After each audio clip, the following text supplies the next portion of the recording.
Bem, boa noite a todos.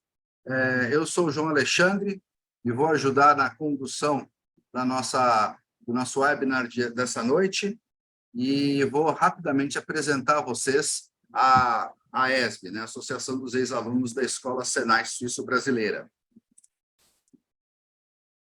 Bom, a AESB é uma associação que foi formada em 2016, com alunos que se reuniram com a intenção de devolver à sociedade um pouco dos benefícios que cada um de nós obtivemos devido à nossa formação no Senai.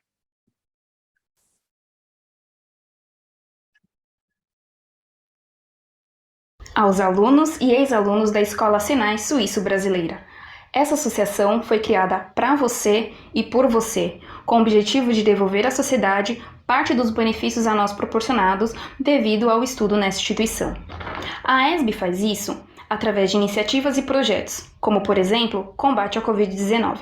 Foram doadas mais de 6.000 máscaras a 70 instituições. No projeto de mentoria, mais de 100 adolescentes já foram assessorados. Há também parcerias colaborativas com instituições como a ACD, na área de assessoria técnica. Nós ministramos palestras de desenvolvimento pessoal e profissional. E os associados têm acesso ao nosso grupo fechado de network. A AESB nos ajude a devolver. Venha nos conhecer e associe-se. Bom, esse foi um pequeno videozinho aí que é um resumo das nossas atividades da AESB, né? Então, todos os meses nós temos palestras como essa que vai acontecer hoje. E quem quiser conferir no nosso canal do YouTube, o link está aí embaixo.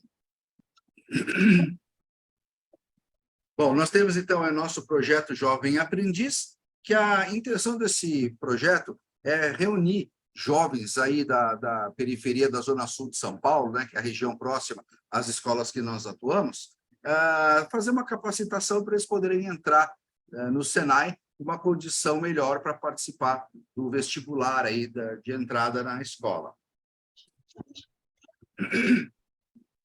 Nós temos aí um grupo de network também, onde nós temos lá oferta de serviço, divulgações de vaga, troca de informações técnicas, consulta ao fornecedor. Temos aí, em média, 250 participantes desse grupo, e todos que se filiam aí à AESB podem participar.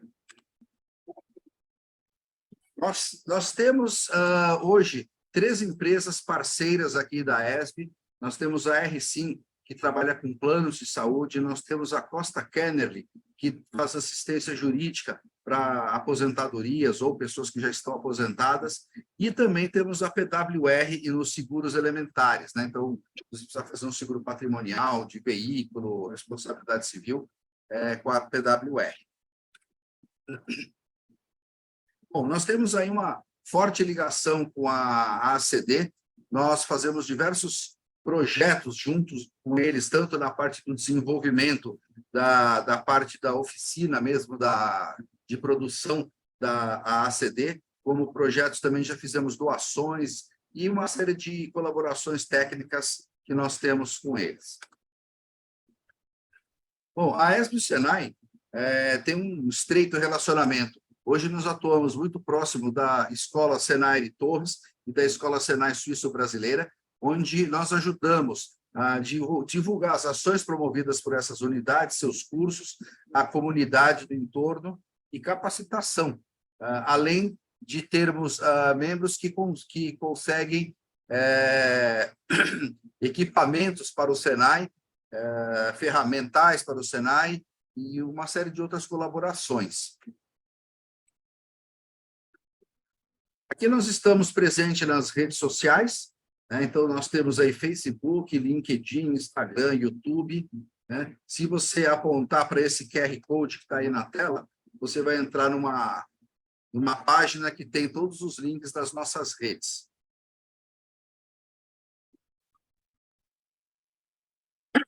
Se você quiser ajudar a AESB, você pode associar-se à AESB, patrocinar nossos projetos, o projeto Jovem Aprendiz, uma bolsa de estudo que nós oferecemos para os alunos também. Você pode disponibilizar seu tempo para a AESB, divulgar a AESB, né? No nosso site você tem lá uma série de informações dos nossos projetos e se você quiser fazer uma contribuição, também é só apontar nesse QR Code, né? Ou então usar o nosso Pix, que é o nosso CNPJ, para fazer uma contribuição financeira para nós também. E é isso aí que a gente tinha para falar a respeito da ESB. Aí todas essas pessoas que vocês estão vendo, que estão conectados, que tem uma ESB na frente, são membros, e se vocês quiserem tirar qualquer dúvida, é só falar com qualquer um de nós. E agora eu vou passar a palavra para o meu amigo William Duarte, que ele próprio vai se apresentar aí e vai falar sobre planejamento financeiro. Pode tocar, William. Perfeito. Obrigado, João. Muito obrigado pela introdução das informações. Prazer. Só uma dúvida, a voz do vídeo era da Jéssica? Não, a voz do vídeo era da Gabi. Porque vocês falaram, já imaginei que fosse. Mas perfeito, perfeito. Bom, pessoal, prazer estar aqui essa noite com vocês, compartilhando um pouco de informação de um assunto que é tão importante, planejamento financeiro, e que logo será, digamos que, o ponto que mais representa a minha história. Eu tenho 10 anos de planejamento financeiro para pessoa física, atuo desde 2013, cravado em março de 2013, eu conheci esse mercado e comecei a atuar com planejamento financeiro. Desde então, são um pouco mais de 4.500 pessoas que eu tive a oportunidade de elaborar planejamento e ajudar na realização de alguns objetivos. Desde jovens, o cliente mais novo que eu já tive a oportunidade de começar um projeto foi com 14 anos, e o mais velho, 76 anos. Então, planejamento financeiro, posso dizer que é para qualquer idade. Desde que tenha começado uma vida financeira, algum tipo de atividade com o dinheiro, o planejamento financeiro se encaixa para a vida dessa pessoa. E para fazer uma correção, meu sobrinho tem 11 anos e eu já comecei planejamento com a mesada que ele ganha, com o dinheirinho que ele ganha. Então, posso colocar como também já estou ajudando ele com o planejamento financeiro dele. Tá? Então, uma correção, a partir dos 11 anos eu já tive um cliente mais novo. Mas eu ainda não cobrei nada dele, pessoal. Então, para ele ainda está bem, tá? Porque está por cima. Bom, vou compartilhar a tela com vocês para darmos início à apresentação. E o tema escolhido dessa noite foi pouco dinheiro ou pouca organização. Minha tela, o compartilhamento já chegou para todos? Perfeito. Sim, perfeito. O tema escolhido dessa noite foi justamente pouco dinheiro ou pouca organização, pessoal. Porque normalmente a gente ouve falar bastante, né? Estou sem dinheiro, não tenho dinheiro para nada. É uma das grandes queixas das pessoas. Por isso, escolhemos esse tema para falar um pouquinho esta noite. Bom, como comentei, atuo desde 2013, já muitas famílias foram impactadas pelo planejamento financeiro, mais de 2.500 horas de treinamentos já ministrados entre palestras, treinamentos a consultores, treinamentos a pessoas, mais de 40 palestras realizadas em escolas. Nós temos um trabalho desenvolvido na nossa empresa, onde nós apresentamos planejamento financeiro para jovens, ensino fundamental, médio, projeto social, muito parecido, né, dadas as proporções, ao que a ESB faz também. Então, é uma grande oportunidade de poder trabalhar e hoje aqui ministrar um pouco mais sobre esse conteúdo. E produzo algum conteúdo digital também dentro das nossas redes sociais, busco compartilhar um pouco do que a vida me trouxe de informação também. Pessoal, em relação à capacidade de aprendizado que nós temos, quando nós lemos, ouvimos, observamos, vemos, discutimos com outras pessoas, fazemos, ensinamos, nós temos um aumento na nossa capacidade de retenção das informações. Então, eu incentivo a todos vocês que, primeiro passo, nessa noite, anotem o máximo de informações possíveis, porque eu vou compartilhar algumas dicas que são fundamentais para a rotina, que sendo implementadas, com certeza a vida financeira terá um upgrade, se desenvolverá.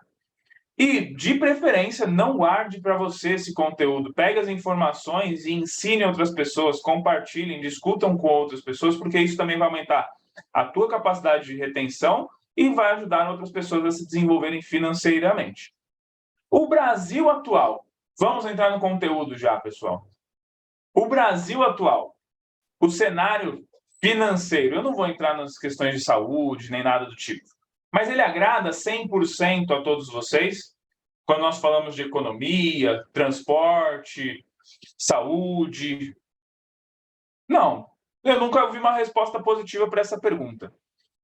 Quando observamos o cenário financeiro da nossa nação, eu não vou falar sobre os outros assuntos, e sim sobre a vida financeira das pessoas. E a vida financeira das pessoas hoje, nós encontramos uma realidade que não é agradável. Quando observamos um cenário de inadimplência, atualmente nós nos deparamos com um pouco mais de 75% das famílias se declarando endividadas. 75% dos brasileiros, mais de 220 milhões de pessoas, se declaram hoje endividadas. 38,5% dos brasileiros estão inadimplentes. Já estão devendo. Eles já estão com suas contas atrasadas, já não estão pagando mais essas contas. 9% dos inadimplentes declaram que não têm condições de quitar suas dívidas. Quando nós colocamos esses percentuais no Brasil, entendam que nós estamos falando de um volume gigantesco de pessoas.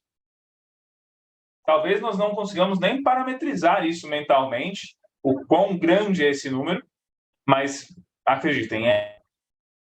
E o que mais me assusta é que a média das dívidas é de R$ 3.518. Nós estamos falando da média. Existem pessoas com dívidas muito mais altas. Isso nos leva a entender que também existem pessoas com dívidas, inadimplências muito mais baixas. E, às vezes, por uma questão de detalhe, orientação, organização, essa pessoa mantém o nome com algum tipo de restrição, mantém algum problema financeiro.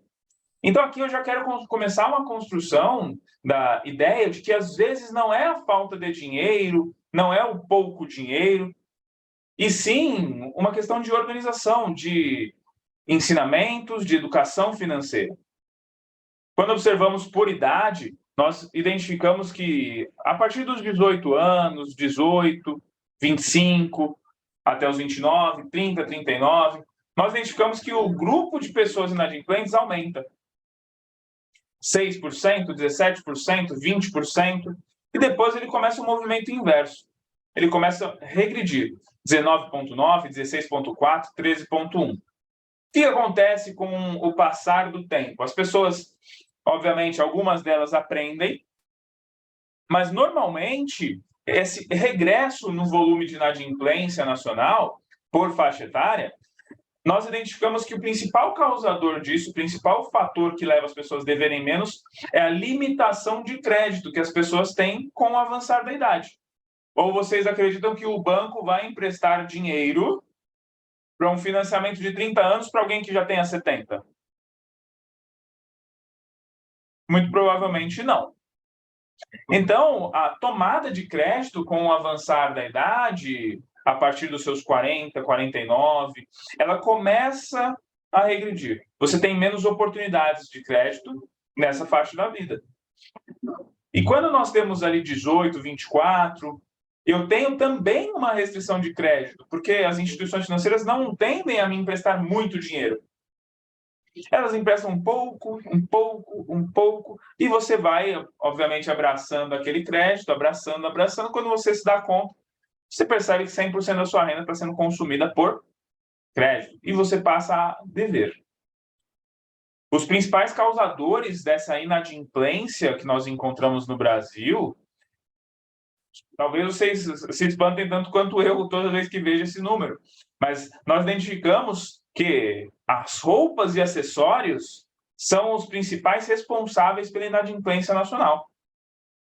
Supermercado vem em segundo lugar, eletrônicos, celular, eletrodomésticos. Mas percebam que o principal causador de inadimplência são roupas e acessórios, são itens que na nossa rotina nós incorporamos, passamos naquele cartão de loja que eu estou acostumado, passamos com facilidade ali parcelado em 10 vezes, de R$10 às vezes, mas isso vai acumulando na nossa vida. Eu tenho crédito, então eu tenho condição de pagar. Essa é a filosofia que algumas pessoas às vezes colocam em seu orçamento. E talvez eu esteja falando aqui, vocês já tenham pensado em algum amigo, alguma amiga que vive uma situação desse tipo. Alguém que talvez compre normalmente mais do que recebe ao longo do mês. Isso é um caminho, pessoal, que gera problema. Ela vira estatística e normalmente não é uma estatística positiva. Isso gera um impacto muito grande quando nós pensamos nos bens com um valor agregado mais elevado.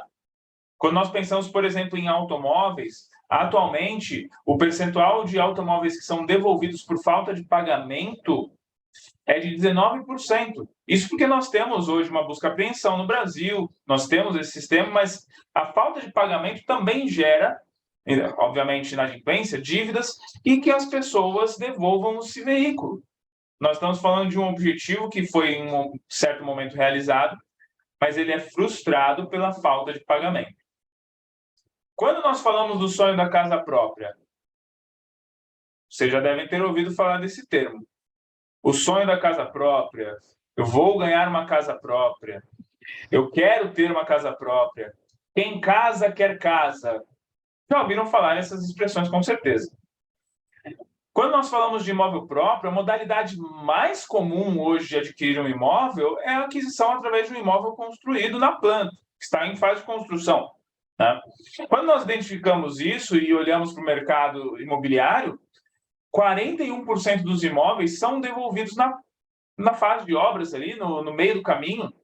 Então, os imóveis que são adquiridos na planta, numa torre com 100 apartamentos, estatisticamente, a construtora já pode dar como certo que 41 deles serão devolvidos por falta de pagamento no meio do caminho. Isso é uma estatística preocupante, porque isso desacelera o mercado, isso preocupa o mercado, isso gera juros para as pessoas que entraram com essas dívidas, gera prejuízo financeiro para essas pessoas. Tudo isso problematiza uma economia, não só das pessoas que estão com esse cenário, mas também dos adimplentes. Nós estamos todos inseridos dentro de um mesmo sistema financeiro. Então, quanto maior for o volume de pessoas inadimplentes hoje na nossa economia, nós teremos também problemas com taxas de juros para aquisição de serviços e produtos. Nós teremos também restrição a linhas de crédito, que muitas vezes são necessárias, de uma maneira planejada. Então, todas essas informações que eu passei até aqui, elas geram um impacto não somente dentro da casa, da família, mas na sociedade. Brasil, completamente. As famílias hoje estão sangrando em relação à vida financeira. Isso é um problema. Aí nós identificamos falta de dinheiro ou pouca organização. Por que eu digo isso novamente? Porque eu tenho a condição, eu consegui ter acesso ao imóvel, e para isso eu precisei de dinheiro. Mas aquele momento era o correto para fazer isso? Eu queria o carro, naquele momento eu tinha o dinheiro para conseguir dar entrada nesse carro. Era o momento certo para eu fazer isso? Pouco dinheiro ou pouca organização? Eis a questão, não é? Tudo isso acontece pela falta de planejamento, pessoal. O planejamento financeiro, ele dá perspectiva para que a pessoa realize o objetivo dele de maneira planejada, com mais segurança e liberdade, porque ele tem a condição de tomar decisões com mais tranquilidade em relação ao bolso dele. Essa pessoa que está numa situação onde ela vai pesquisar no Google as oportunidades que ela tem, ela normalmente está desorientada. E para ela escolher uma, ela precisa se planejar. Ela precisa identificar se aquela é uma boa oportunidade ou não. Por isso, planejamento financeiro se torna tão importante na vida de todas as pessoas, todos os brasileiros. Assim como um bom sistema de saúde, a saúde financeira também deve ser colocada em pauta. Bom, quando nós falamos da Previdência Social, o INSS, muitos aqui já devem conhecer. Não sei se alguém aqui já faz uso dele como aposentado, mas o INSS, quando nós pegamos a estatística dele de pagamentos, nós identificamos que 68,5% dos beneficiários recebem um salário mínimo. Aí você imagina a condição desse aposentado, se ele tem que pagar um aluguel, ele consegue comprar o presente dos netos? consegue pagar um plano de saúde de qualidade? Consegue viajar todos os anos ou até mesmo todos os meses nessa faixa de aposentadoria? Provavelmente não. 15,5% recebem entre 1 e 2 salários mínimos. 13% ganham entre 2 e 3 salários mínimos. 3% entre 3 e 4 salários mínimos. Então, nós identificamos, e um estudo do IBGE de 2022, ele nos mostrou que, atualmente no país, entre os beneficiários do INSS, apenas 1% pode ser considerado independente. 1% se considera independente financeiro. Não depende de filho, não depende de sistema financeiro, não depende de outra atividade profissional. Então, nós identificamos que isso é um número preocupante. Porque se esse aposentado ele precisa de uma contribuição externa, ou seja, ele precisa de um apoio financeiro, significa que o jovem que está ingressando, normalmente filho ou neto, esse jovem ele terá de utilizar do recurso próprio dele para auxiliar a família com recursos. E isso é um efeito nobre. Isso é um efeito nobre. Se eu vejo a condição, a necessidade dentro da minha casa de ajudar financeiramente, eu ajudo. Isso não deveria ser necessário, considerando a existência de um planejamento financeiro que previna esse tipo de situação, para que o jovem que está em formação, ele utilize esse recurso que ele tem para a educação em investimentos, para que ele se desenvolva. Então, o planejamento financeiro ele acontece desde a base, para que a previdência social não seja sobrecarregada, e também, obviamente, para que esse aposentado não precise, no futuro, de uma contribuição dos filhos ou netos. Dessa forma, nós resolvemos um grande problema no Brasil. Quando o jovem começar a se organizar, quando identificar que é o momento de eu começar um planejamento, de melhorar a minha vida financeira, o futuro da previdência social, o futuro econômico, se torna muito melhor. As pessoas se tornam menos dependentes desse tipo de serviço que é a previdência social. Quando observamos as taxas de juros, que são um fator também prejudicial, ontem nós tivemos a atualização, a manutenção da taxa básica de juros nacional em 13,75% através do Copom, do Banco Central. Quando nós observamos a taxa de juros do Brasil, nós também somos campeões. Assim como no futebol, não tem ninguém melhor, digamos assim. Historicamente, nossa taxa de juros ela é elevadíssima. E aí, observando a taxa de juros de automóveis num financiamento automotivo, nós identificamos uma diferença entre a melhor taxa e a pior taxa do mercado, uma diferença total de 48,8% entre uma taxa e outra, pessoal. Agora, você imagina entrando em um financiamento com uma taxa de 10% e um outro com uma taxa de 58%. São diferenças gritantes. Dentre os grandes bancos, nós encontramos como o hoje melhor ranqueado o Bradesco. Não trabalho para o Bradesco, tá, pessoal? Inclusive, não tenho nem conta nele. Mas hoje, em termos de taxas para essa finalidade, é a que nós encontramos a mais barata. Tá. E dentre os financiamentos automotivos, a Caixa, como dentro dos grandes bancos, que está perdendo, digamos assim, em taxa. Quando observamos o cheque especial, no passado, ele não tinha um limite. Os bancos cobravam à torta e à direita a taxa de juros no rotativo do cheque especial. Nós encontrávamos diferenças de 516% da melhor taxa para a pior taxa. Hoje, em função da mudança da regra que foi estabelecida pelo Banco Central, na última gestão do Banco Central, nós identificamos, na verdade, foi estabelecida uma regra onde o teto de taxa de juros mensal se estabeleceu em 8%. Os bancos não podem ultrapassar essa taxa de 8% no cheque especial atualmente, o que é bom. É bom. Mas se você fizer um cálculo de 8% ao mês, você vai ver o tamanho do buraco que você se enfiou acessando o cheque especial ao longo de 12 meses. Então, nós estamos falando de uma taxa exorbitante também. Cartão de crédito parcelado. Nós encontramos uma diferença da melhor taxa para a pior taxa, 613% de diferença na taxa de juros. Então, pessoal, observando esse cenário, Quando vocês recebem aquela cartinha ou ouvirem alguém falando que receberão aquela cartinha de parcelamento da fatura do cartão de crédito, para sobrar mais dinheiro nesse mês, já informem, já queimem essa segunda página da fatura, para que essa pessoa nunca faça um parcelamento do cartão de crédito dela. Porque isso vai gerar problema financeiro para essa família. É questão de tempo para estourar a vida financeira dessa casa. Então, não permitam que isso aconteça e nem façam. Tá bem? Quem mais ganha com isso, via de regra, são os bancos, maiores faturamentos. Não sou um opositor, não sou um inimigo dos bancos. Aqui eu estou apresentando o faturamento dos bancos e que, obviamente, se eles estão ganhando isso, é porque tem muita gente pagando. Nessa perspectiva, quanto maior o volume de pessoas planejadas com uma boa organização financeira, menor serão os juros aplicados e pagos pela população.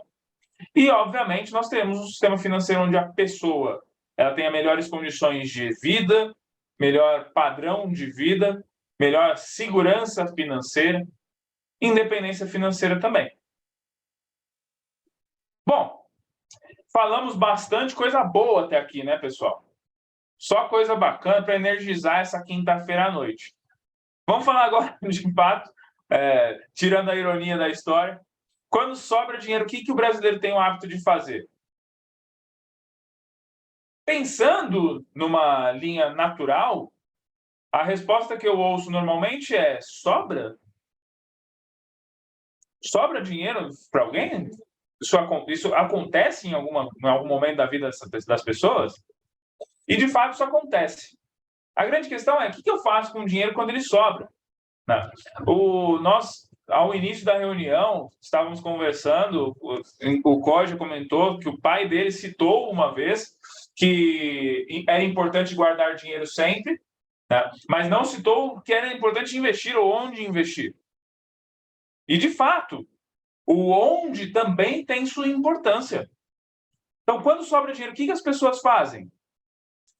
Atualmente, no Brasil, 55% dos investidores são homens, 45% são mulheres. 8% classe A, 44% classe B, 48% classe C. E a maioria dos investidores estão concentrados aqui no Sudeste, sendo 48% dos investidores do Brasil concentrados no Sudeste. Os investimentos mais escolhidos entre os investidores são, em primeiro lugar, disparado, caderneta de poupança. É um exemplo prático de como o onde é importante também. A caderneta de poupança ela gera para as pessoas uma sensação de segurança. Essa sensação ela é artificial. Em breve eu vou explicar um pouquinho do porquê que ela é artificial. Fundos de investimento vem em segundo lugar. Títulos privados, títulos públicos e ações, em sua minoria.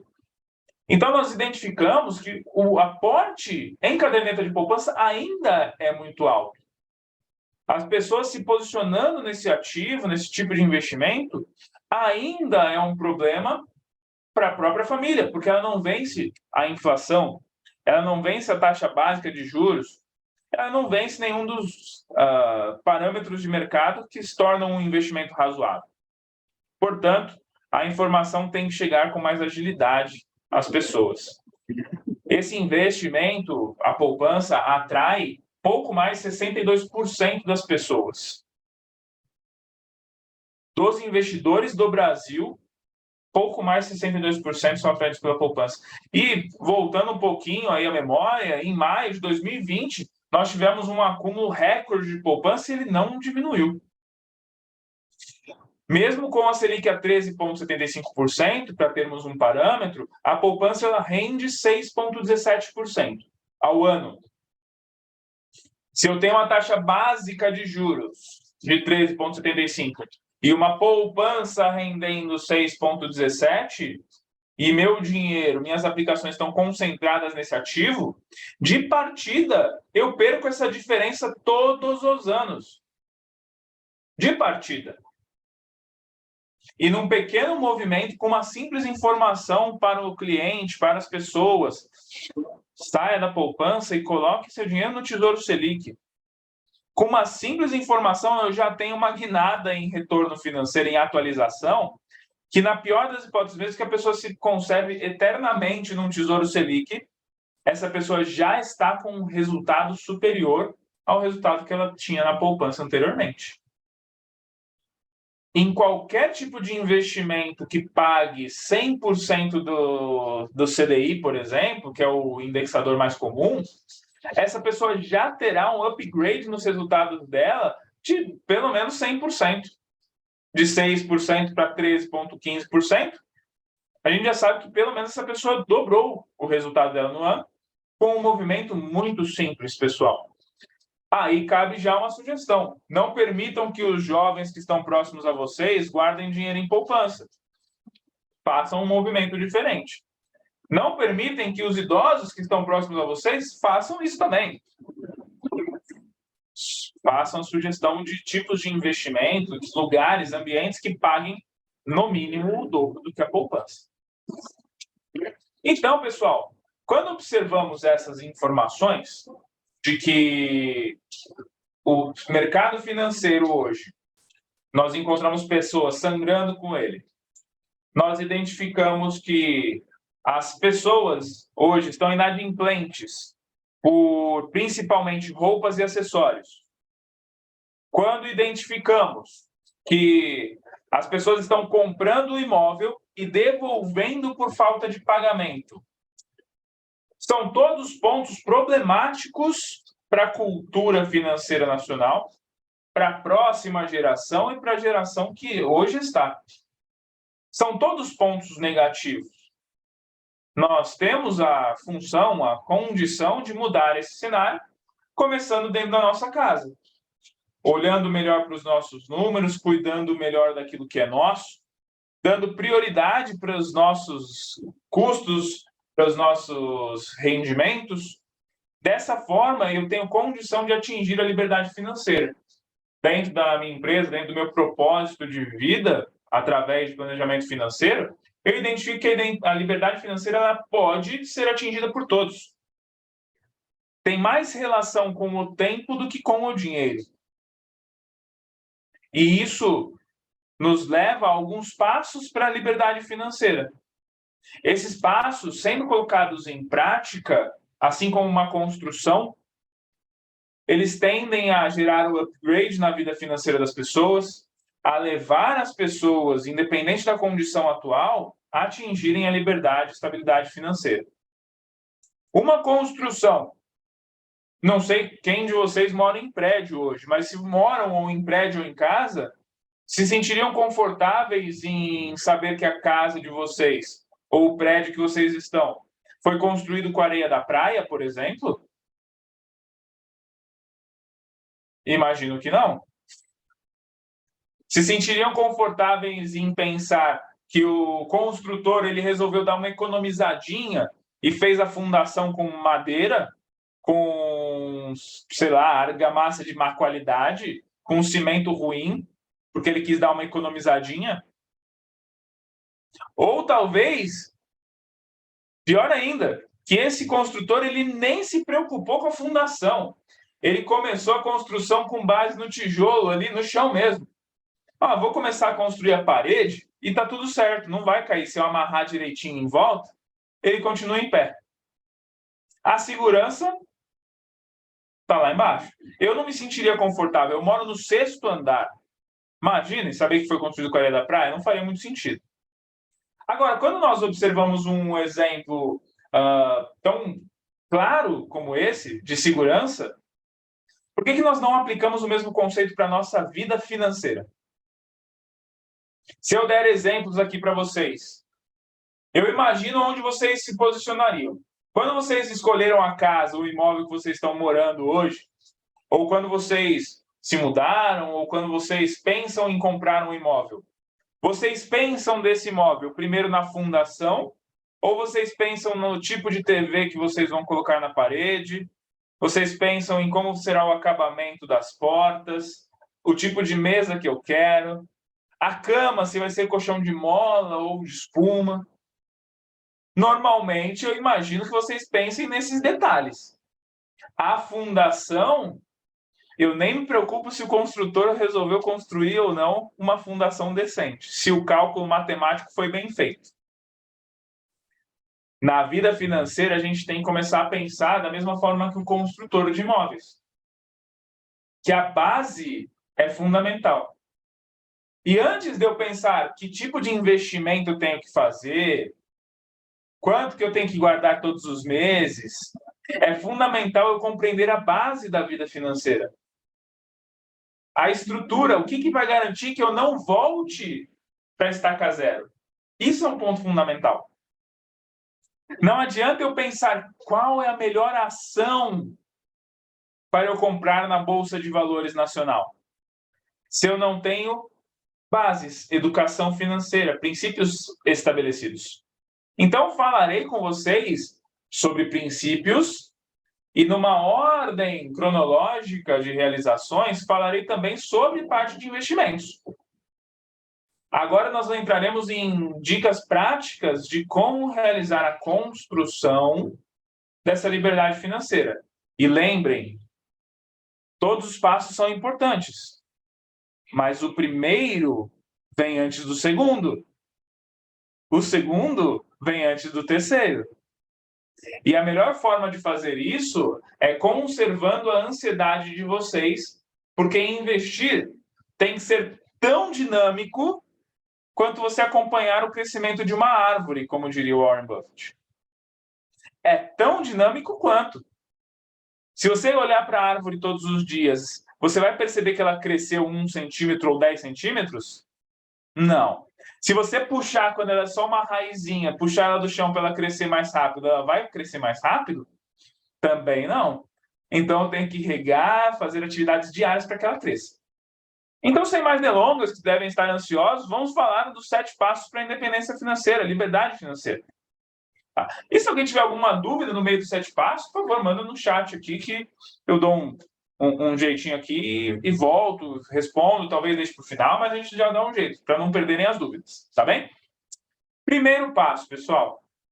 Já diria o gato de botas de Alice, o gato risonho de Alice no País das Maravilhas. Quem não sabe onde quer ir, qualquer caminho serve. Então, o primeiro passo para você ter um planejamento financeiro bem estruturado é você saber o que você quer. Como que funciona um GPS, meus amigos? Se você pegar o GPS e não colocar endereço nenhum, ele vai te levar para onde você quer? Não tem como, ele não sabe para onde você quer ir. Então, se você não estabeleceu ainda onde você quer chegar, o primeiro passo não foi dado. E esse objetivo deve ser concreto. O que eu quero, quando eu quero e quanto custa. William, eu quero ser feliz. Ah, bacana. Isso é um grande objetivo. Agora, quão abstrato isso é e quão concreto isso é?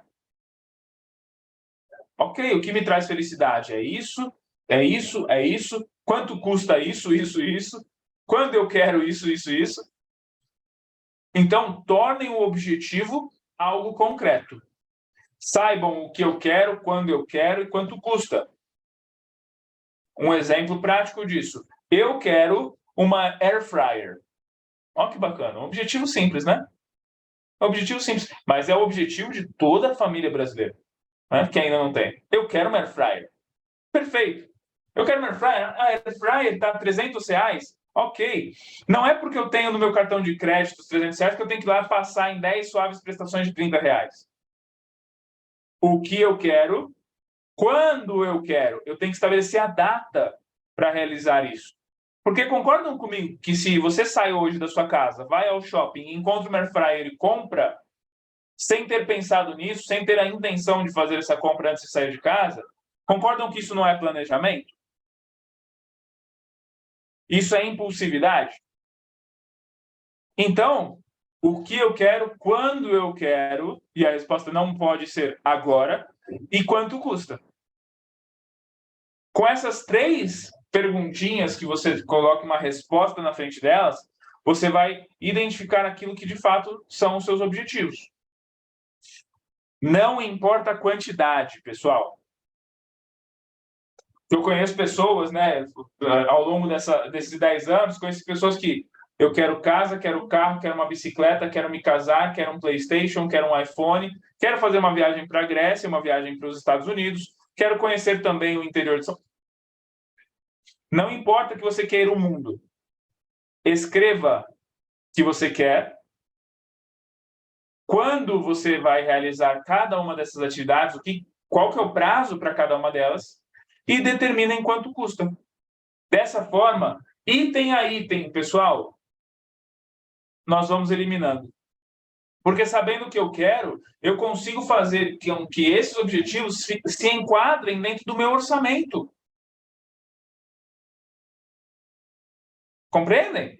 Eu consigo fazer com que eles se enquadrem dentro daquilo que eu projetei.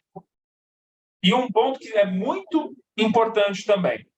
Quando eu tenho um objetivo grandioso e concreto na minha frente, eu olho para esse objetivo e qualquer outro item que aparecer no meio do caminho, ele se torna tão pequeno, tão insignificante, que não me dá nem vontade de substituir o meu grande objetivo por aquele pequeno objetivo, por aquele pequeno incentivo de compra que apareceu na minha frente.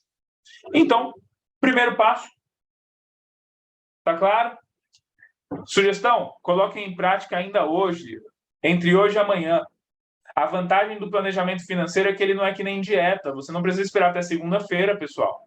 Você pode começar agora, pode começar amanhã. Entendem? Então, não esperem virar o mês. Dia 1º de abril, já começa mal pela data, né? Mas dia 1º de abril eu vou me planejar. Não esqueçam isso, comecem amanhã. Isso é um ponto importante. Comecem hoje, agora. Tá? Bom, aqui eu proponho um exercício prático a vocês, de fato, que vocês façam isso ao término da nossa conversa de hoje, dessa palestra. Escreva primeiro o principal objetivo financeiro que vem à sua mente, quanto custa, qual é o prazo máximo que deseja conquistá-lo. Façam esse exercício com cada um dos itens que vocês pretendem adquirir. Dessa forma, ou realizar. Dessa forma, os grandes objetivos de vocês com certeza serão realizados da maneira que vocês projetam. Um outro ponto, pessoal, controlem o fluxo de caixa de vocês. Se eu gasto mais do que eu ganho, eu não tenho como ter dinheiro no meu bolso. Se eu não sei para onde meu dinheiro vai, não tem como ter dinheiro no meu bolso. Não tem como. Entendam o seguinte, dinheiro, enquanto ele é pequeno, ele é como um filho, como uma criança. Eu tenho uma filha de 3 anos. Eu não deixo a minha filha andar na Praça da Sé sozinha. Onde ela vai, ela está sendo supervisionada. Pela minha esposa, por mim, pelos meus pais, pela minha sogra. Sempre tem alguém com ela. Enquanto ela é pequena. Quando já está mais velha, aí já adquire independência. O dinheiro é igual. Se você olhar para sua conta bancária hoje, ou conversar com um amigo ou amiga, e ele disser que a conta bancária está magrinha, está pequena, essa pessoa tem que acompanhar o dinheiro com muito cuidado. Tem que saber para onde o dinheiro vai, com quem vai, por que vai, se ele deve ir ou não. Então, enquanto ele é pequeno, eu acompanho, porque ele não sabe andar sozinho. Pergunta. Se vocês fizerem um exercício de deixarem de pagar 50 centavos de um boleto de vocês, no mês seguinte vem juros desses 50 centavos? Vem, né? Vem juros. Vem juros, correção, multa, porque você não pagou o valor total. Se quem tem muito dinheiro controla de perto os 50 centavos e cobra por eles de um mês para o outro, por que eu não vou cobrar e não vou acompanhar de perto? Eu tenho que ter muito cuidado com esse dinheiro. Para que um dia ele se torne grande de fato. E aí eu tenho menos preocupações, não preciso ficar olhando para a conta corrente todos os boletos que eu vou pagar. Então, algumas ferramentas úteis para vocês utilizarem são, por exemplo, o WhatsApp. O WhatsApp tem nada a ver com vida financeira, pessoal. Mas se eu tenho um grupo no WhatsApp, onde só tenha eu, por exemplo, e nesse grupo eu anoto tudo que eu gasto no exato momento que eu gastei, fica muito mais fácil. O WhatsApp está no celular de todo mundo, é o aplicativo mais utilizado ao longo do dia. Sempre que eu gasto dinheiro, eu estou com o WhatsApp muito próximo a mim.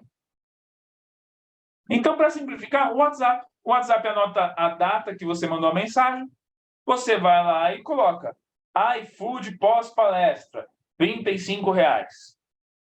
Pão de queijo café da manhã, R$ 10.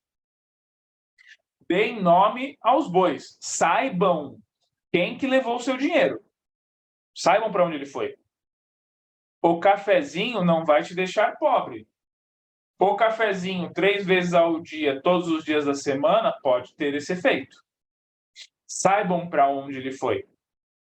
WhatsApp, o Excel, caderno de anotações, são ferramentas úteis para vocês utilizarem.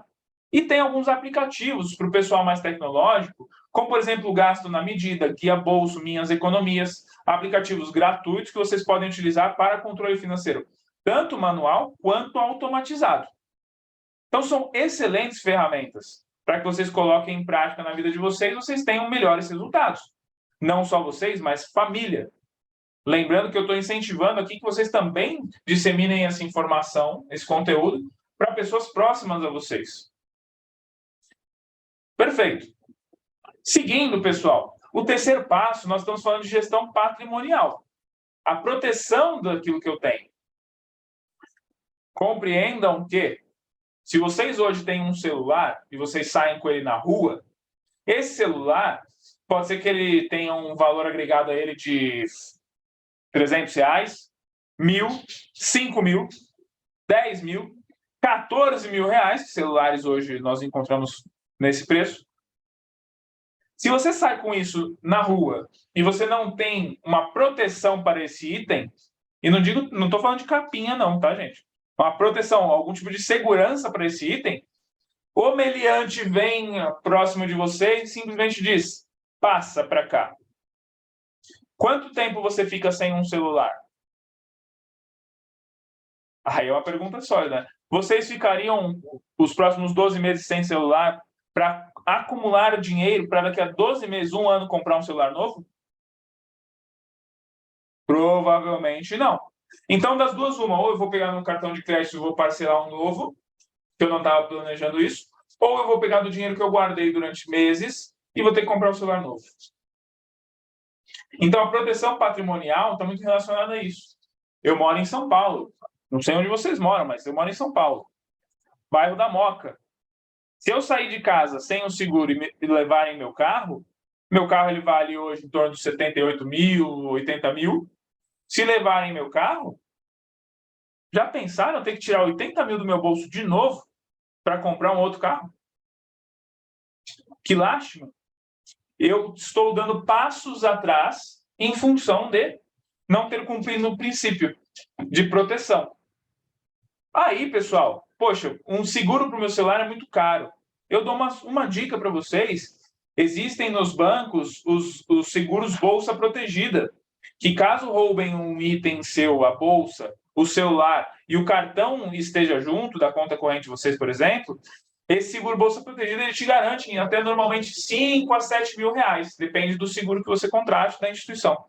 E você vai pagar em torno de 5 reais, 7 reais por esse seguro, pessoal. É um meio de garantir os itens que estão com vocês, pelo menos. Agora, estejam convictos de que se levarem o celular, você fala para o ladrão levar também o cartão, porque se ele não levar o cartão, aí danou-se. Tá? Fala, se levou só uma coisa, fala, você esqueceu isso aqui também, leva junto, porque pelo menos você tem a cobertura. Tá? Não desejo que ninguém seja roubado, pessoal, mas, se for, estamos em São Paulo, estamos no Brasil, precisamos estar preparados para não termos prejuízo financeiro com isso. Assim, eu tenho mais segurança e liberdade num eventual problema como esse. E proteção pessoal. Se eu sou a principal fonte de renda da minha casa, se eu sou 50% da renda da minha casa, e eu não tenho nenhum tipo de garantia de que caso eu pare de trabalhar, eu consiga gerar renda, eu tenho um problema dentro da minha casa, financeiramente falando. Então, se eu hoje tiver algum tipo de aposentadoria por invalidez, que eu não consiga mais trabalhar, eu preciso ter algum tipo de cobertura. E isso acontece através de saúde, seguro de vida, alguma fonte de geração de renda. Porque senão eu não estou com meu patrimônio e minha segurança financeira garantidos. Então, proteção de patrimônio é fundamental também e é um terceiro princípio fundamental para ser concluído. Bom, pessoal, falamos aqui de conceitos básicos de educação.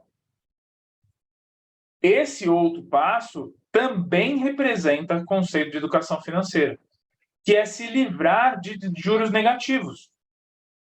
Quanto maior o volume de juros negativos você tem, menor potencial de lucro você tem.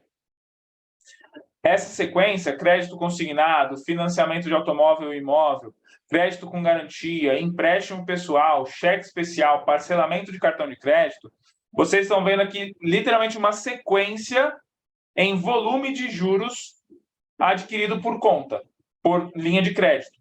Então, o parcelamento do cartão de crédito é o mais caro que vocês podem ter. E o mais barato que nós encontramos hoje no mercado, via de regra, são créditos consignados. Saí do cartão de crédito, eu vou para cheque especial, vou para empréstimo pessoal, vou para crédito com garantia, assim eu vou subindo. Se eu tenho a oportunidade de um consignado e a necessidade de um consignado, ok. Financiamento de imóvel, automóvel, ok. O crédito com garantia está muito similar, muito próximo do financiamento, porque são basicamente a mesma modalidade. Aí vem empréstimo pessoal, cheque especial, parcelamento, aí já começa a ficar problemático mesmo. Lembrem, tomada de crédito é mediante necessidade e uma grande oportunidade. Não se toma crédito sem necessidade. Não se toma crédito para adquirir grandes passivos que você não esteja financeiramente respaldado. Esse passo está claro? Linha de crédito. Se vocês puderem, não adquiram. Se vocês têm cheque especial liberado na conta corrente de vocês hoje, entre em contato com o gerente amanhã e solicite cancelamento.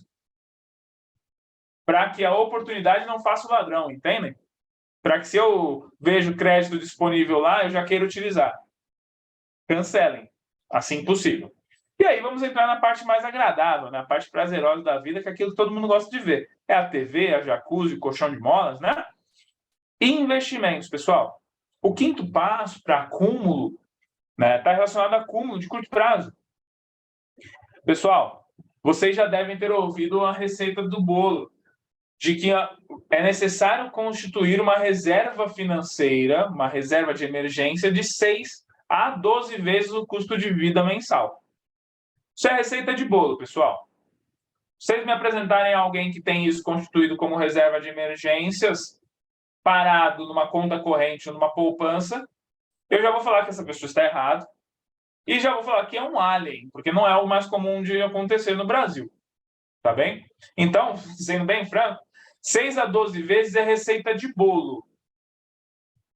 É muito flexível essa regra, e essa regra também varia de acordo com a necessidade, com o cenário financeiro da pessoa. Se eu atendo um juiz que tem integralidade na renda, essa pessoa, esse juiz, ele tem que ter uma reserva, obviamente, como qualquer pessoa, mas ele não tem a necessidade de 6 a 12 vezes. Então, pouco em reserva de emergência. Vocês já imaginaram terem uma emergência onde vocês precisam de 6 vezes o salário de vocês de um dia para o outro? Os mais velhos aqui, compartilhem no chat se isso já aconteceu alguma vez na vida de vocês, que imediatamente, na mesma hora, vocês precisaram de 12 vezes o salário de vocês. Eu não conheço, são 10 anos de planejamento, eu não conheci ninguém que tenha me dado uma resposta sim. Mas, pessoal, de uma hora para outra precisar disso? Não. Agora, ter reservas de 6 a 12 vezes é super interessante. Essa receita do bolo, pessoal, eu quero quebrar esse paradigma de que é necessário ser uma reserva de emergência. Essas 6 a 12 vezes elas devem estar acumuladas, de fato. Só que a reserva de emergência não deve ser deixada em conta poupança ou conta corrente. Essa reserva tem que estar investida para vocês. Ela tem que rentabilizar. Agora, eu posso deixar esse capital acumulado em ações, em títulos de renda variável? Não. Os 3 tipos de investimento aconselháveis para essa reserva permanecer: Tesouro Selic, CDBs com liquidez diária. CDBs é uma sigla de Certificado de Depósito Bancário, tá? Que é um empréstimo que você faz para o banco trabalhar seu dinheiro. Tá? E fundos de investimento com liquidez diária também. Por que não a poupança, William? Porque todos esses investimentos que eu apresentei aqui para vocês rendem muito mais do que a poupança. Rendem muito mais do que a conta corrente. Então, essas 3 modalidades de investimento, vocês devem estabelecer as reservas dentro delas, até porque elas vão te ajudar a construir essa reserva, porque vão rentabilizar para vocês. William, mas por onde eu faço esse tipo de investimento, essas reservas? Pessoal, esses tipos de investimento, até no banco de vocês encontram. Não precisa se aprofundar muito em mercado financeiro para ter acesso a esses tipos de investimento, tá? Mas é importante que sejam constituídos dentro deles. E vou apresentar em seguida um critério para isso. Bom, próximo passo, investimento de médio prazo. Recursos para investimentos, para objetivos que ultrapassem 12 meses. Então, projetos grandes, carro, troca de eletrônicos, grandes viagens, estudos. Aí o tipo de investimento já muda. Por quê? Porque eu não preciso para agora esse dinheiro. Eu não preciso numa linha imediata desse dinheiro. Então, tesouro direto, fundos de investimento multimercado. Multimercado é um tipo de investimento numa composição mista, que digamos que ela tem um pouquinho de emoção, de uma montanha-russa, de altos e baixos, mas ela também tem uma vertente conservadora. Então, é um misto, tá bem? CDBs, LCIs, LCAs. CDB, Certificado de Depósito Bancário. Letra de crédito imobiliário, letra de crédito do agronegócio. São tipos de investimentos diferentes. Sempre levando o prazo em consideração, pessoal. Por quê? Porque esses tipos de investimento, existem esses tipos com liquidez imediata e também com liquidez de 2 anos, 3 anos. Foram emitidos títulos desses com uma liquidez de 5 anos. Liquidez, para quem não está familiarizado com esse termo, é a velocidade que o dinheiro leva para chegar às suas mãos novamente. Então, se eu solicitei o resgate hoje, em quanto tempo o dinheiro volta para minha mão? Isso é liquidez, tá? No português mais simples, para simplificar a operação. Então, quando eu falo de uma liquidez imediata, eu pedi hoje, o dinheiro está hoje na minha conta, que nem a poupança e conta corrente. Quando eu falo de uma liquidez de mais 1, por exemplo, significa que se eu solicitar hoje, ela vai levar 1 dia útil para o dinheiro chegar na minha conta. Se eu falar de uma liquidez D mais 10, mesma coisa. Eu solicitei hoje, depois de 10 dias úteis, o dinheiro volta para minha conta. E tem investimentos que têm uma carência, uma vigência, uma data de vencimento. Ou seja, eu contrato hoje esse investimento e daqui a 3 anos ele vence. Só daqui a 3 anos eu posso ter acesso a esse dinheiro sem penalidade nenhuma. Ações para médio prazo também são consideradas. Também podem ser interessantes, dependendo do perfil da ação e do perfil de investidor. E o último passo, planejamento de longo prazo.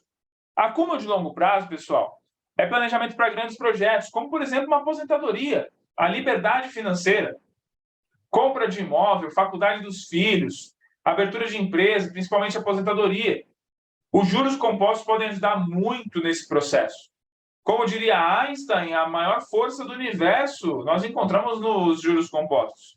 Porque os juros sobre juros, esse poder, ele alavanca muito os meus resultados no longo prazo. Uma criança recém-nascida, onde os pais têm uma programação, planejamento de contribuição regular para essa criança, aos 30 anos, essa criança, que não é mais criança aos 30, mas ela já tem condição de se aposentar, pessoal. Ela já tem condição de atingir a liberdade financeira e uma outra perspectiva de cenário financeiro de vida. Agora, Se eu já estou avançado em idade, eu só tenho menos tempo, logo eu tenho que contribuir com mais dinheiro. Ainda assim é possível atingir a liberdade financeira. Para vocês entenderem o impacto dos juros compostos, quando nós consideramos uma contribuição de R$300 por mês durante 30 anos, R$300 por mês, pessoal, vocês devem conhecer pessoas que gastam isso com Big Mac no mês. Vocês devem conhecer pessoas que gastam isso no cinema com a pipoca todos os meses. iFood ou Uber todos os meses. Não estou falando que é pouco dinheiro, mas estou dizendo que essas pessoas direcionam o recurso para o lugar errado. E aí nos leva ao tema da palestra. Pouco dinheiro ou pouca organização? R$300 por mês por um período de 30 anos. Quanto eu guardei do meu bolso? R$108 mil ao término do período. Quanto esses R$108 mil me geraram de rendimento? R$950.974. Isso chama juros compostos. Quanto eu atingi aos 30 anos? R$1.058.000. Quanto que R$1.058.000 me trazem de rentabilidade todos os meses? Aproximadamente, para eu conseguir, para eu permanecer, para eu conservar o meu patrimônio, aproximadamente uns R$8 mil de rendimento líquido todos os meses para conservar o patrimônio. Para que eu não resgate tudo. Na taxa de juros que nós temos hoje, 1% ao mês eu encontro na renda fixa. Então, na renda fixa eu já teria R$10.058. Então, pessoal, quando eu observo esse tipo de número, de realidade, eu percebo que 30 anos é um espaço de tempo onde eu consigo mudar completamente um cenário de uma família, porque se eu construo isso para um jovem que hoje está com 16 aos 46, ele constrói essa realidade, os filhos dela, estão em um outro patamar financeiro, em uma outra realidade. A geração mudou. Eu mudei a realidade da minha família através de planejamento financeiro de pessoa física, de uma geração para outra, ou até mesmo na minha geração. Eu estou mudando a minha realidade financeira através do planejamento financeiro, através da organização.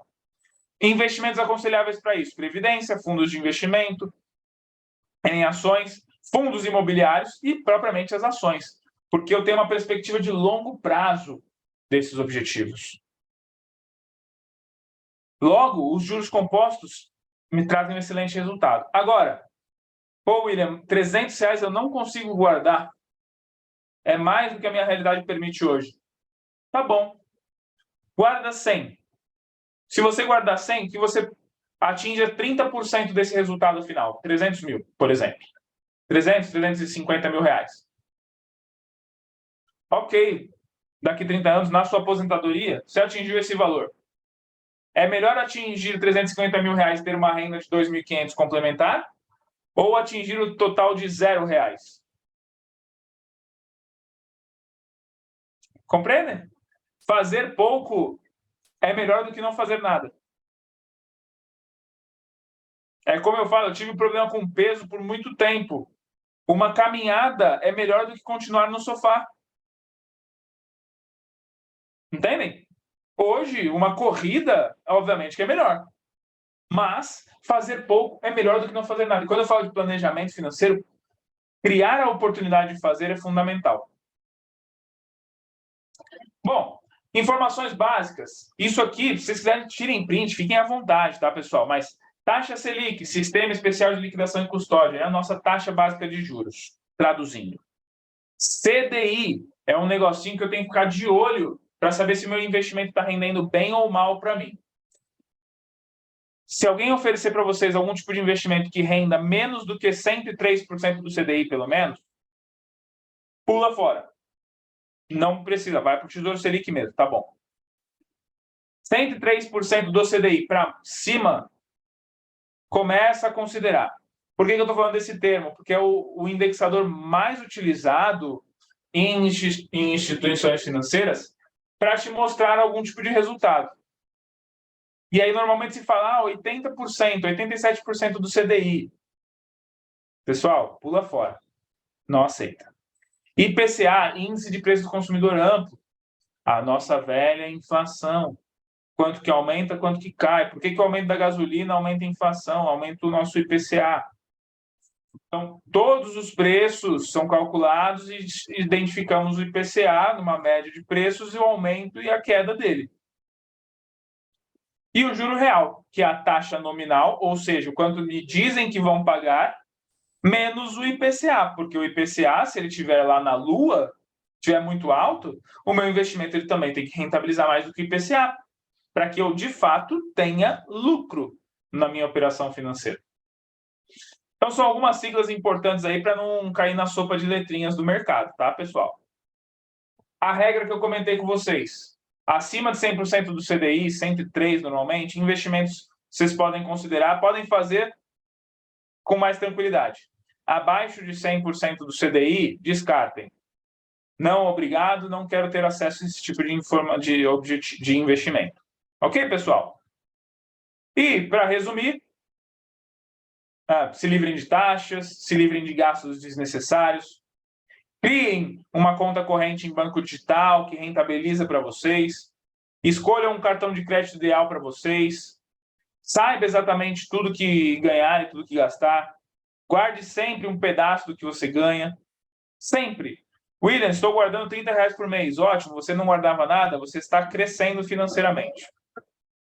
Estabeleçam como regra na vida de vocês, terminem sempre um mês com mais dinheiro do que vocês começaram, acumulado, e não com menos. Colhe os frutos da sua organização financeira, pessoal. Isso é fundamental. No fim das contas, tudo se resume a isso. Qual história nós contaremos, na verdade? O que nós vamos deixar de legado? Qual o resultado que nós vamos construir? Quando eu chegar, e é um exercício que eu gosto de fazer regularmente com os clientes e comigo mesmo, é olhar para o William de 18 anos e saber que o William de 18 anos eu tenho que xingá-lo porque ele não fazia nada com a vida financeira dele. Dá vontade de voltar e dar uns tapas na orelha dele, porque ele não sabia fazer nada com a vida financeira dele, ele estourou um cartão de crédito dele aos 18 anos. Gerou a primeira restriçãozinha de nome dele aos 19. Que foi saudada pela mãe. Então dá vontade de dar uns tapas no William de 19, de 18 anos. Agora, o que não pode acontecer é o William de 53 querer voltar para o hoje e dar uns tapas na cara do William de 32. Isso não pode acontecer. Então, se imaginem daqui 10 anos se vocês estão se agradecendo ou se vocês estarão xingando as atitudes que vocês têm hoje com dinheiro. Se vocês estiverem xingando o vocês de hoje, tem que mudar a atitude. Agora, se estiver agradecendo, poxa, tá bom, vocês estão me mandando bem. Tá? Bom, pessoal, pediram para eu voltar ao slide anterior. Não sei qual esse slide, esse... Não sei se... Eu acredito que vai ficar gravado também, mas não vi qual slide você precisava. Tá? Perdão. É esse aqui? Esse aqui? Não. Já deu certo? Esse mesmo. É esse mesmo. Show, perfeito.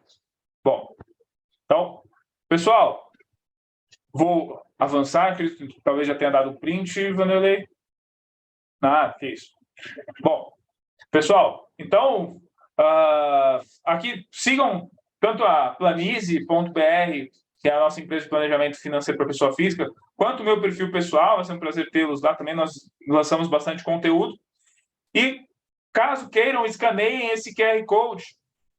Esse QR Code dará a vocês acesso a uma reunião gratuita com um consultor, um analista financeiro da nossa empresa, gratuita, para falar com vocês de uma maneira personalizada, pessoal, sobre planejamento e já dar algumas orientações para vocês também. Então, sintam-se à vontade em escanear esse QR Code, que ele vai liberar esse acesso para todos vocês também. Preencham um formulário de 2 minutos no máximo. Tá? Vocês terão acesso a essa reunião. Um consultor entrará em contato com vocês para fazer essa reunião gratuita. Ok? E quero agradecer, obviamente, por fim, a abertura de portas da AESP e deixar já liberado para perguntas, mesmo que o João ou os demais da AESP tenham alguma observação a fazer. Obrigado pela oportunidade, pessoal. Sensacional, William. Eu acho que tem muitos detalhes que você passou aí que passam desapercebido na gente, né? Imaginar que guardar R$ 300 por mês em 30 anos já te dá um volume de mais de 1 milhão, é algo que ninguém para pensar, né? E que começar isso a qualquer momento já vai te gerar uma rentabilidade no futuro, né? Sim. O War Thunder vai agradecer, viu, João? Vou começar a poupança dele já. E se você pensar R$ 300 por mês, cara, é quanto? R$ 10 por dia? É o que você falou, é o pão de queijo que você come, né? Assim, não custa fazer esse sacrifício todo dia de R$ 10. Uhum. Exato. Isso às vezes, as pessoas elas têm a visão de pouco dinheiro, não vale a pena. Não vale a pena separar essa pequena quantia. Saibam que toda grande quantia é construída através de pequenas quantias. Os bilhões nada mais são do que a somatória de pequenos reais. Se você vê uma nota de 5 no chão, ou uma moeda de 5 centavos no chão, de R$ 1 no chão, e você acha que não vale a pena baixar para pegar, joga uma nota de 100 em cima e baixa, pega tudo. Porque tem que valer a pena. Pouco dinheiro vale tanto quanto muito dinheiro. Só que a gente tem que saber dar valor para os dois. William, Sim. é, é, deixa eu te perguntar uma coisa. Quando você coloca aquele número de 1 milhão, isso é 1 milhão daqui 10 anos, você pôs? 30 anos, né? 30 anos, tá? Nesse período nós vamos ter uma inflação, vamos ter uma Perfeito. desvalorização desse dinheiro. Na verdade, não é 1 milhão, é muito menos do que isso. Porque Poder daqui de 30 compra, você se refere, né, Fábio? Isso, o poder de compra. Perfeito. Aqueles tipos de investimento que foram apresentados no investimento de longo prazo, esses investimentos eles já possuem uma atualização. Então, o poder de compra que eu tenho no futuro de 1 milhão, ele será proporcional aos R$ 300 também no futuro, que são a minha contribuição. Então, proporcionalmente, tanto os 300 quanto o 1 milhão serão os mesmos. Entende, Fábio? Certo, Porque se hoje eu entendi. contribuo com R$ 300, se eu comecei no passado com R$ 40, por exemplo, tá? Hoje, o que era R$ 40 no passado, hoje são 300. O meu poder de contribuição foi o mesmo, os meus aportes serão os mesmos percentualmente, considerando também a inflação, tá? E no futuro, o meu poder de compra com 1 milhão será percentual, proporcional aos meus R$ 300 de contribuição mensal. Ok. Esse ano você está contribuindo com R$ 300 por mês. Se tiver 10% de inflação, no próximo ano você vai estar contribuindo com 330 por mês. Exatamente. Ali naquele gráfico, até para explicar a todos, quando nós falamos naquele gráfico, naquela informação, quando nós falamos sobre aquilo e observamos futuro, nem aqueles 300 serão 300 de fato, eu vou olhar e colocar 300, nem o 1 milhão será 1 milhão. A tendência é de que 1 milhão será um número maior e que o 300 será um número também maior. Porque todo mês eu vou aportar aquele valor mais um X da inflação daquele mês. Então, se for 10%, eu tenho que aplicar 330 no mês que vem. Esses investimentos que estão citados naquela modalidade de longo prazo, eles já fazem essa atualização. Certo. Eles já fazem essa correção considerando a inflação. Mas é excelente pergunta. Uma segunda pergunta. Hoje em dia, depois da pandemia para cá, vamos falar assim, esse mundo financeiro meio que está de cabeça para virado, né? Com a guerra, os bancos. E eu tenho sentido que esse investimento, a CDI, conseguir Selic, em alguns momentos tem sido quase impossível, né? Porque você está alocado numa coisa, daqui a pouco tem que mudar, vai para outra, acaba perdendo daquele lado. Então, eu tenho sentido bastante dificuldade de conseguir manter hoje CDI, pelo menos nesses últimos 6 meses. Você que você tem para falar sobre isso? Boa. Nós tivemos uma mudança recente de governo nacional, né? E os investimentos de renda fixa eles se tornaram super constantes. Eles conseguem hoje atingir o CDI, até com certa facilidade. O que a gente encontra é uma deficiência, uma dificuldade muito alta em atingir através de grandes bancos. Então, por exemplo, uma conta corrente onde eu administro meus investimentos através dos grandes bancos, os 5 mais, Itaú, Santander, Bradesco, Caixa e Banco do Brasil, os investimentos para essas modalidades, dentro dessas instituições, eu tenho encontrado muito mais dificuldade de atingir CDI. Eles chegam em 95%, 90%, 88% CDI, por exemplo. Mais difícil os que ultrapassam o CDI. Quando eu vou para corretoras de investimento, bancos de investimento, o ponto de partida que nós encontramos já é superior a 105% do CDI. Porque são bancos voltados a investimento. Os grandes bancos, quando eu penso em investimento dentro deles, o foco do grande banco não é a aplicação do cliente final em um CDB, por exemplo. Não é aí que eles têm um lucro na operação financeira deles. Portanto, o foco, a atenção para esse setor é menor. Quando eu falo de bancos de investimento, é o foco que eles possuem. Então, nesse caso, atingir CDI é uma missão hoje em renda fixa, ok, tá? Até vou tratar de maneira simples de ser atingido, tá? Porém, depende da instituição que eu esteja alocado. Quando eu falo de grandes bancos, grandes corretoras, por exemplo, eu consigo atingir com mais facilidade, tá, Flávio? Na perspectiva econômica em relação a investimentos, nós tivemos uma mudança de perfil de investimento. De julho do ano passado para hoje, onde nós tínhamos um posicionamento, junho, porque eu cito antes das eleições, tá, pessoal? Onde nós tínhamos um posicionamento, uma perspectiva de mercado mais voltada à renda variável. Mesmo com guerra, com cenário de guerra, ainda tinha boas oportunidades em renda variável. Hoje eu não encontro mais tanto em renda variável. Agora nós encontramos mais voltado para renda fixa. Eliseu? Acho que só vazou o microfone. Então, hoje eu encontro mais oportunidades na renda fixa, Flávio. Ok. Respondi a sua pergunta? Muito obrigado.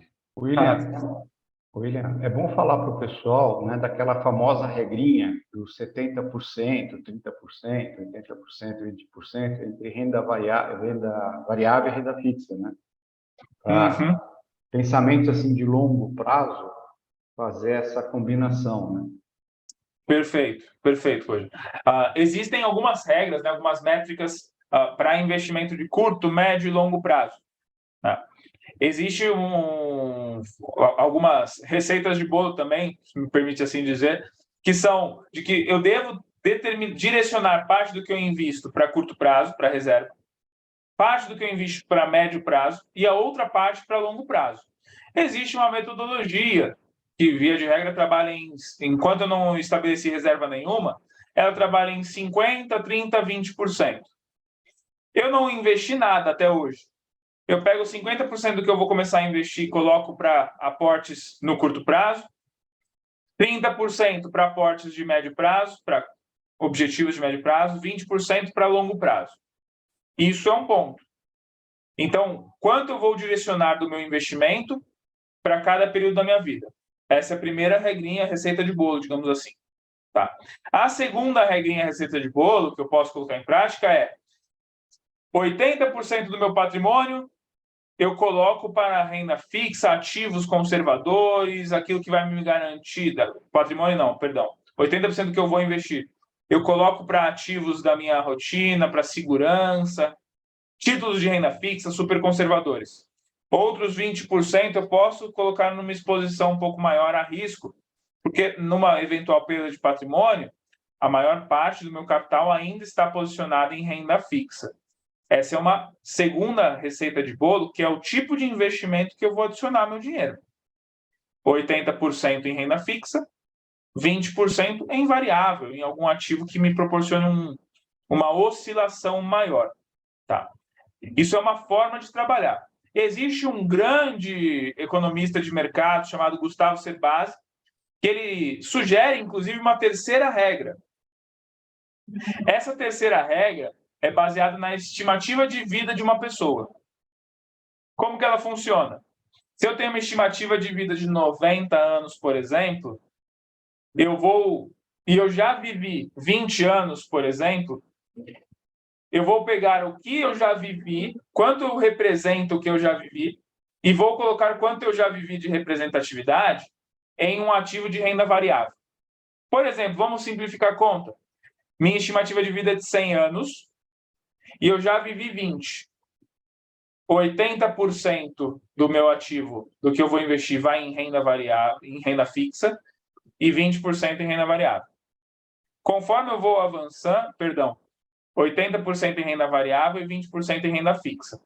Conforme eu vou avançando em idade, eu vou aumentando meu percentual em renda fixa e diminuindo meu percentual de renda variável. Por quê? Porque conforme eu vou avançando em idade, eu tenho uma expectativa de segurança maior. Então, quando eu estiver com 30 anos, eu pego 30% daquilo que eu invisto e coloco em renda fixa, 70% em renda variável. Quando eu estiver com 40% em renda fixa, 60% em renda variável. E assim eu vou mudando os polos. Quando eu estiver com 70 anos, 70% está em renda fixa e os outros 30% estão em renda variável. Isso é uma regra estabelecida que funciona também. Tá? Eu só tenho, e aí me permite uma perspectiva, né, pessoal, eu não sou o maior fã de receitas de bolo. Porque se eu sentar na frente de vocês, com cada um de vocês, para avaliar financeiramente cada caso, a receita de bolo não vai funcionar para todos vocês. É o que eu costumo dizer. Eu gosto muito de cozinhar. Aprendi com a minha mãe. Minha mãe faz um feijão delicioso. Eu também, modéstia à parte, faço um feijão delicioso. Só que são completamente diferentes. O meu vai mais pimenta, ela gosta de colocar paia, eu gosto de colocar linguiça calabresa, eu coloco folha de louro. Muito diferente. Mas os dois fazem a mesma base. E a base é se planejar. Então a receita de bolo ela até funciona, mas o tempero tem que ser um pouquinho diferente de um caso para o outro. Muito bom. Essa do Cerbasi eu conhecia e ele fala que quando você é jovem você tem tempo, né, para poder recuperar eventuais prejuízos. Conforme você vai ficando mais velho, aí você tem que partir um pouco mais para a segurança. Mas é legal, Exato. eu gostei dessa dica do Cerbasi. Eu tenho essa preocupação com a receita de bolo, Cojo? Cojo ou Coja? Coja. Eu tenho essa preocupação, Coja, com a receita de bolo, porque às vezes eu já encontrei jovens, estavam lá com seus 22, por exemplo, e eles não conseguiam estabelecer a receita padrão. Essa receita de bolo não funcionava. E quando a receita não funciona, é que nem quando você faz um bolo e ele queima. Dá uma frustração lascada, não dá? Então, é melhor não passar por isso. Tá. Estou aberto para dúvidas, pessoal. Estão-se à vontade.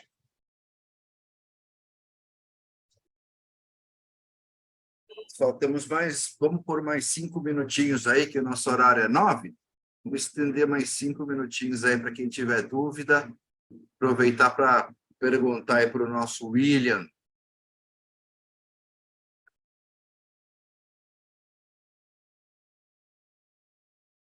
Ninguém mais tem nada a perguntar? Eu acho. Bom. Eu costumo citar que pergunta, dúvida é que nem pipoca, João. Não estourou por 3 segundos, é porque está pronta. Então, já acabou, tá todo mundo... O pessoal já encerrou, então, pelo que eu entendi. Então, tá ótimo. Bom, quero agradecer a presença de todos aí, principalmente aí o William, que dedicou esse tempo aí para nos passar esses ensinamentos muito valiosos, né? Tenho certeza que muita gente vai estar repensando amanhã em trocar, às vezes, um pãozinho de queijo, né? Para guardar um dinheirinho na poupança. E valeu mesmo, William. Eu que agradeço a oportunidade, pessoal. Espero que ter sido útil e que vocês também coloquem em prática. Estou aberto a esclarecimento de dúvidas, me chamem nas mensagens, fiquem à vontade. Ok. Pessoal, muito obrigado a todos.